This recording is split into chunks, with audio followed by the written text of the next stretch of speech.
तपाईको जीवनको भोगाई तपाईको जस्तो धेरै पुरुषको अहिलेको भोगाई हो। धेरैले भोग्नु भएको छ यो पीडा, जो चाहिँ परदेशमा आफू बेचिन्छ। परदेशमा पैसा कमाउन गएको मिसिन सम्झिने गर्छन्। परदेश जानु उसको बाध्यता हो। ऊ कसको लागि गयो त?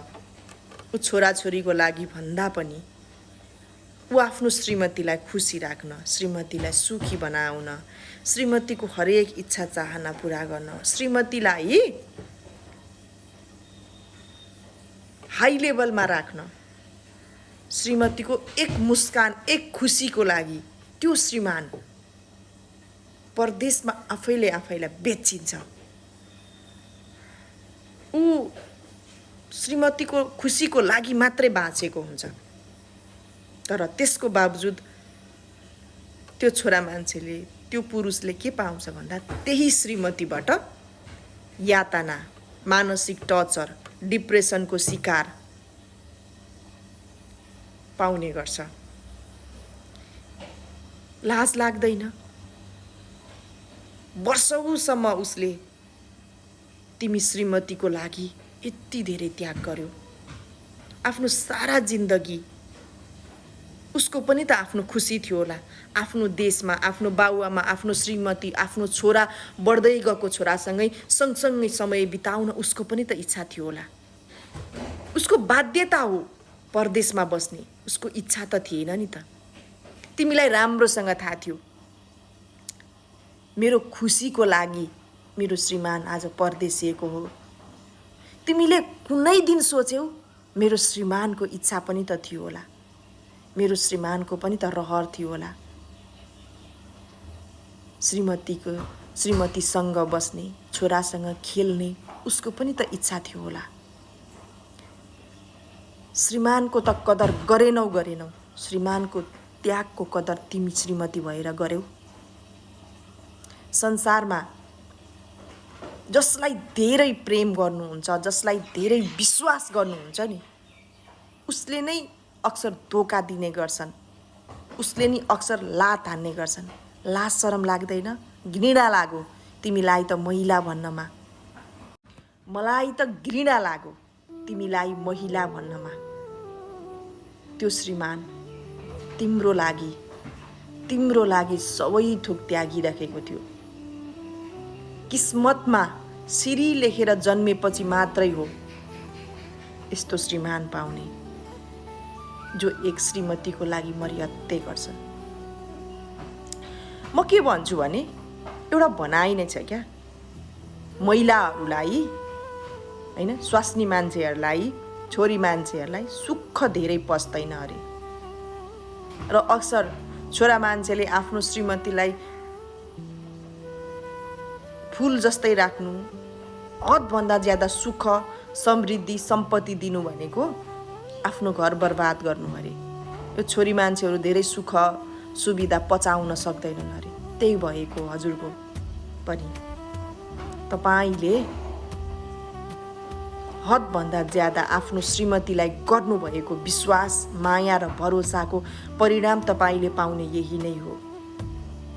धेरै छोरा मान्छेको यही नै छ। लाज लाग्दैन तिमीलाई? कुन मुखले भन्छौ हौ तैले मेरो लागि के गरिस् भन्ने कुरा? हिजो जिरोमा थियौ, आज हिरोनी भइसक्यौ, महलमा बस्ने भइसक्यौ, भाइरल लुगाहरू लगाउने भइसक्यौ, साथमा 10-12 हजार लिएर हिँड्ने भइसक्यौ। जमिनमा थियौ, आकाशमा पुर्याइसके त्यो श्रीमानले। तिमीलाई त्यहाँसम्म पुर्याउन, त्यत्रो सम्पत्ति जोड्न, तिम्रो सन्तानलाई पढाउन, लेखाउन, बढाउन, तिम्रा इच्छा चाहना हरेक चिज, त्यत्रो महल जस्तो घर बनाउन तिम्रो श्रीमानले खुनसरी पसिना कसरी बगाउनु पर्यो? कदर गर्यौ? 2-4 दिनको यो रमझममा नडुब हो। तिमीलाई साथमा बसेर शारीरिक, मानसिक हरेक चिजको सुविधा दिन सकेनन् होला, तर ऊ पनि त तडपिएका छन् नि त। ऊ पनि त तिमीलाई छोडेर हरेक चिजको अधुरो जीवन बिताइरहेका छन् नि त। के दिस भन्न कुन मुखले भन्न सक्छौ हौ तिमी? छातीमा हात राखेर आँखा चिम्लेर सोच, यो मर्ने चोला हो, सधैँभरि तिम्रो शरीर यस्तो रहँदैन। तिम्रो श्रीमानले गरेको त्याग त नि तिमीले गिन्न पनि सक्दैनौ। हिजोको परिस्थिति र आजको परिस्थिति हेर, तिम्रा वरिपरि भएका आफन्तका पनि परिवारमा हेर्न सक्छौ कसरी बिताइरहेका छन् तिम्रा आफन्तहरूले, र तिमीलाई तिम्रो श्रीमानले कसरी राखिएको छ त्यसको पनि मूल्याङ्कन गर्ने गर। अब तपाईको गल्ती कमी कमजोरी त भएकै हो हैन, किनभने समय समयमा घर आउनु आफ्नो यो एउटा उमेर आउँदो रहेछ क्या छोरी मान्छेलाई। दुःख गरिरहँदा त श्रीमानको याद आइरहन्छ, सुख भएपछि चाहिँ अझै सुख खोज्छन् अनि मात्तिन्छन् क्या। अनि यिनीहरूलाई यो सोसल मिडियामा भएको देखिएको चिज जस्तै जिन्दगी चाहिन्छ। यिनीहरू कतिपय चाहिँ अब धेरै सुख सुविधा भएपछि चाहिँ सपनाको संसारमा बाँच्न चाहन्छन्। अनि अरूले गरेको तारिफ, ओहो तिमी त कति ब्युटिफुल भनेपछि ओहो साँच्चै ब्युटिफुल। अनि उनीहरू यो छोरा मान्छे कतिपय हुन्छ क्या अर्काको स्वास्नी ताक्ने, अर्काको घर विवाह बिगार्ने खालका छोरा मान्छे हुन्छ नि। अनि यिनीहरूले रोल खेल्न थाल्छन्। तिमी त त्यो मुला गुइठे तिम्रो लोग्नेको छेउमा तिमी त लेभल मिलेन, हेर तिमी कति राम्री छौ, कति ब्युटिफुल छौ, कति ट्यालेन्ट छौ। अनि अरूले गरेको झुटो तारिफमा यिनीहरू लट्ठ पर्छन्। म यस्तो रहेछु, मेरो त कहिले पनि श्रीमानले मलाई त तारिफ गरेन त। अनि अरूले गरेको तारिफ यिनीहरूलाई अरू प्यारो लाग्न थाल्छ। यो सुख सुविधा धेरै दिनु पनि प्राय छोरा मान्छेले आफ्नो खुट्टामा आफै बन्चरो हान्नु हो। आज आएर हेर्नु त, तपाईँले श्रीमतीको लागि कति दुःख गर्नुभयो, उसको लागि नै हो तपाईँ यसरी बेचिनु भएको छ खाडी मुलुकमा। अहिले आएर हेर्नु त, तैँले के गरिस् भन्दा तपाईँलाई कस्तो भयो होला। पापिष्ट आइमै नै भन्छु, जो श्रीमान परदेशमा बेचिएर तिमीलाई सुख सुविधामा राख्यो, तिमीले अहिले आएर यस्ता प्रश्न गर्दा उसलाई कस्तो भयो होला। छी, हेर्नु भाइ, तपाईँ जसको लागि मरिहत्ते गर्नुहुन्छ त्यसले तपाईँले रुवाउने नै हो। तपाईँले गरेको प्रश्नमा म भन्छु 100मा 200% तपाईँको श्रीमती कसै न कसैसँग लागेकै हो। उसलाई टिकटक, फेसबुक, सोसल मिडियामा भएका छोरा मान्छेहरू प्रति मोह बढेकै हो। लेखेर राख्नुहोस्। तपाईँले जसरी परिवर्तन श्रीमतीमा देख्नु भएको छ 200%। उसलाई भाइरल लुगा लाउनु पर्यो, फेसन सो गर्नु पर्यो, रमाइलो संसार आफ्नो लागि बाँच्नु पर्यो, आफ्नो लागि बाँच्नु पर्छ भनेर घर व्यवहार श्रीमान सबैलाई धोका दिनको लागि धोका दिने, बर्बाद पार्ने भनेर इच्छा चाहना पुरा गर्ने होइन। इच्छा चाहना आफू रमाउनको लागि पनि एउटा दायरा हुन्छ, एउटा चाहिँ सीमा हुन्छ। सीमा पार गरेर रमायौ भने तिमी पनि घरको न घाटको हुँदैनौ। तपाईँको शङ्का 100% हो। हेर्नु, यो शङ्कालाई शङ्का मात्रै होला भनेर नबस्नु होला। पैसा भनेको चिज ठिकै छ, पैसा कमाइरहेको छु भनेर नसोच्नुहोस्। भोलिको दिनमा तपाईँको घर बर्बाद हुन सक्छ, तपाईँको संसार बर्बाद हुन सक्छ। त्यो बर्बाद हुन नदिनुहोस्। बेलैमा जानुहोस्, बुझ्नुहोस्, यो शङ्कालाई दूर गर्नुहोस्। यी माइती पक्षहरू तपाईँले माइतीहरूलाई पनि सुनाए, तर उल्टा यिनीहरू गतिला थियो भने त छोरीलाई सम्झाइहाल्थे नि। यिनीहरूसँग अपेक्षा नराख्नु, यिनीहरूसँग अपेक्षा राख्दै नराख्नु। उनीहरूलाई त छोरीले बेला मौकामा पेलेकै होला, अनि कहाँ उसको सपोर्ट गर्छन् त नि, तपाईँको सपोर्ट गर्छन् त? गर्दैनन्। तपाईँको संसार हो, तपाईँको दुनियाँ हो, भोलि बर्बाद हुन सक्छ। पैसालाई भन्दा पनि आफ्नो संसारलाई महत्त्व दिनुहोस्। हेर्नुहोस् बहिनी, तपाईँलाई म भिडियो मार्फत भन्न चाहन्छु, म पनि टिकटक, फेसबुक चलाउने मान्छे हो। मलाई पनि यस्ता खालका म्यासेज कति आउँछन्। ओहो, तारिफको बर्सात, कस्ता क्वेसनहरू, प्रश्नहरू गर्छन्। तर मैले मेरो लिमिट कति हो भन्ने कुरा बुझेर मात्रै यस सोसल मिडियालाई ह्यान्डल गरेको छु। यो टिकटकी दुनियाँ, यो लाइभ बसेर गीत गाएर रमाइलो गरेर अरू छोरा मान्छेले तारिफ गरेर यसरी नै हरेक महिलाको घर बिग्रिएको छ। भोलि तपाईँको श्रीमती साँच्चै नै तपाईँले पठाइएको पैसा उडाएर लास्टमा सम्पत्ति सबै सकेपछि उसलाई कि मर्नुपर्छ कि त्यहीसँग भाग्नुपर्ने स्थिति आउँछ। त्यतिखेर झन् धेरै बिग्रिन सक्छ। अहिले त सुरुवात मात्रै हो भाइ। कसरी हुन्छ? त्यही गएर हुन्छ कि जासुस गरेर हुन्छ कि बुझेर हुन्छ कि के हो त यथार्थ बुझेर यसलाई क्लियर गर्नु होला। आफ्नो संसार बचाउनतिर लाग्नु होला। यस विषयमा म के भन्छु भने छोरासँग पनि गोप्य कुरा गर्नु होला। छोरासँग नि बुझ्नु होला के हो भाइ, के हुँदैछ, कसो हुँदैछ भनेर छोरासँग पनि बुझ्ने कोसिस गर्नु होला। आफ्नो दुःख पीडा छोरालाई किन नसुनाउने भन्ने नगर्नुहोस्। आफ्नो पीडा सबै आफ्नो सन्तानलाई सुनाउने गर्नु होला। भोलिको दिनमा अर्थक नभए पनि तपाईँको सपोर्टमा तपाईँको सन्तान होस् है। यो आइमै मान्छेलाई परिवर्तन हुनलाई कति बेर पनि लाग्दैन। आइमैले गु नगनाउने गन्ध नआउने भयो भने गु पनि खान्छन् भन्ने एउटा छ नि, हो त्यस्तै हो। यिनीहरूलाई संसार बनाउने खालका भयो भने संसार बनाइदिन्छन्। यिनीहरूलाई बिगार्नु पर्यो भने कति पनि बेर लाग्दैन। म पनि एउटा छोरी मान्छे हो, म पनि एक श्रीमती हो होइन। त्यस्तै भएको छ। यो रमाइलो यो रौनकभरि दुनियाँले समातिसकेको छ तपाईँको श्रीमतीलाई। संसार नबिगार्नु होला। तपाईँको यो शङ्का म 100% भन्छु हो लागिसक्यो हावा है। अनि रह्यो कुरा अब पैसा तपाईँ पठाउन बन्द गर्नु। जसको अर्को कुरा के हुन्छ भने जसको पछि धेरै भाग्नुहुन्छ नि उसले तपाईँलाई त्यति महत्त्व दिँदैन क्या, महत्त्व दिँदैन। तपाईँ हदभन्दा ज्यादा माया गर्नुहुन्छ नि तपाईँलाई खेलाउन सम्झिन्छन्। त्यही भएर यो फोन गर्ने होइन अनि उसँग बात गर्ने यो जुन लत छ यसलाई कम गर्नुहोस्। तपाईँ पनि 1 महिना हेर्नुहोस्। मेरो लागि मेरो रिक्वेस्ट बाबु 1 महिना फोन नगर्नुहोस्। तपाईँलाई श्रीमतीको याद आउँछ भने बरु भगवान्लाई सम्झिने गर्नुहोस्। भगवान्ले साथ दिने गर्छन्। बरु तपाईँलाई कहिलेकाहीँ तपाईँको बिग्रिन आँटेको घर संसार पनि भगवान्ले बिग्रिँदैछ है भनेर देखाउन खोजेको पनि हुनसक्छ। फोन नगर्नु होला होइन। अनि उसले तपाईँलाई कति चाहिँ सम्झिँदो रहेछ, कति पटक फोन गर्दो रहेछ। किनभने तपाईँले गरिराख्नु भएको छ, उसलाई माया गरिराख्नु भएको छ, मरिहत्ते गरिरहनु भएको छ। कहिलेकाहीँ माया पनि धेरै इरिटेट हुन्छ क्या। चिनी पनि खाँदा खाँदा खाँदा गुलियो धेरै पनि तितो हुन्छ नि, त्यही भएको क्या। माया पनि उसलाई इरिटेट भयो क्या, इरिटेट। आइमेहरूलाई त्यस्तो हुन्छ क्या है।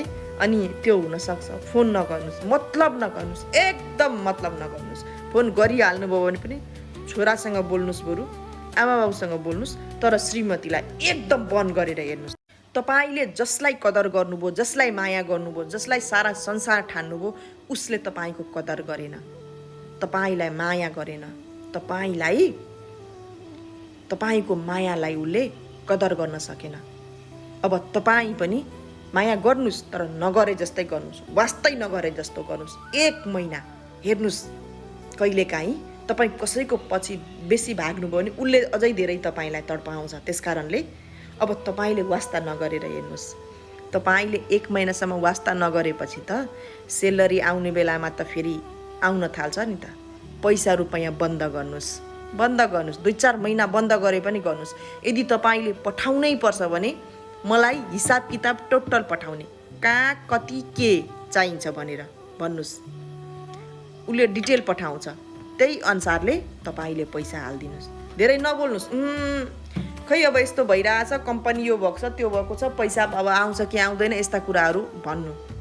उसले फोन गर्छ भने पनि तपाईँ जस्तो उसले व्यवहार गरेको छ तपाईँले पनि त्यस्तै गरेर हेर्नु। यदि त्यस्तो गर्दा उसले तपाईँलाई चाहिँ मतलबै गरेन, वास्तै गरेन भने ऊ 100% हो कोही केटासँग लागिसकेछ। होइन भने उसले चाहिँ तपाईँलाई कल गर्न थाल्छ कि तपाईँलाई, किनभने मरिहत्ते गरेको मान्छेले वास्ता नगरे चाहिँ पोल्न थाल्छ क्या, ला ला ला भन्ने हुन्छ। अनि उसले तपाईँलाई कल गर्न थाल्छ। उसले कल गर्ने बित्तिकै उठाउने काम छैन। Ignore ignore ignore. यो चिजबाट पनि तपाईँलाई थाहा हुन्छ है। धेरै मरिहत्ते पनि गर्नु हुँदैन, धेरै मरिहत्ते नगर्नुहोस्। अब आफ्नो लागि पनि बाँच्नुहोस्। यत्र 13-14 वर्ष 15 वर्षसम्म दुःख गर्नुभयो त्यही श्रीमतीलाई खुसी राख्न। आज त्यही श्रीमतीले तपाईँलाई मानसिक टर्चर, यो डिप्रेसनको शिकार बनाइसक्यो। तपाईले आफ्नो जन्म दिने आमालाई पनि त्यति प्रेम गर्नु भएन, जन्मिँदै आएकी ती आमालाई पनि प्रेम त्यति गर्नु भएन, त्यति तपाईले श्रीमतीलाई गर्नुभयो। त्यसको फलस्वरूप के पाउनुभयो त? त्यसकारणले तपाईको मायाको कदर गरेन भने तपाई पनि वास्ता नगरे जस्तो गर्नुस्। पैसा पठाउने बेलामा फोन गर्छ नि, पैसा नपठाउनुस्। फोनै नउठाउनुस् न, कहाँबाट झगडा हुन्छ, कहाँबाट झगडा हुन्छ। अनि थाहा हुन्छ क्या तपाईले कसरी टारेको रहेछ, कसरी पुर्याएको रहेछ, अनि थाहा हुन्छ। कहिलेकाहीँ औकात पनि देखाउनु पर्छ भन्ने हुन्छ नि, हो त्यही औकात देखाइदिनु स्वास्नीलाई पनि, कसरी पुर्याएको रहेछ, कसरी गरेको रहेछ, अनि थाहा हुन्छ। धेरै सुख भयो भने त मात्तिन्छ, त्यसकारणले सुख पनि लिमिटले दिनुपर्छ महिलाहरूलाई। म पनि महिला हो नि त, म अनुभव गर्छु है। कति बेर पनि लाग्दैन, गन्ध नआउने भयो नाकले गु खान जान्छन् छोरी मान्छेहरू। यो भिडियो चाहिँ तिमी छोरी मान्छेको लागि। लाज लाग्दैन? 13-14 वर्ष परदेशमा बुढाले दुःख गरेर पैसा पठाएर घर संसार जग्गा जमिन सम्पत्तिको मालिक नि बनाइदिएको छ। एक सुत्ता पनि आफ्नो नाममा राखेन त्यो श्रीमानले, अर्काको देशमा बेचिएर। अनि तिमी चाहिँ यहाँ आफ्नो देशमा उपर खुट्टी लगाएर खाएको छौ। पैसा भनिसक्दा पैसा, यो चाहियो त्यो, अनि उसको मायाको कदर नगर्ने तिमी पापिनी महिला हो। तिमी त किरा पर्नुपर्ने हो, कुकुरले नपाएको दुःख पाउनु पर्ने हो। आज त्यो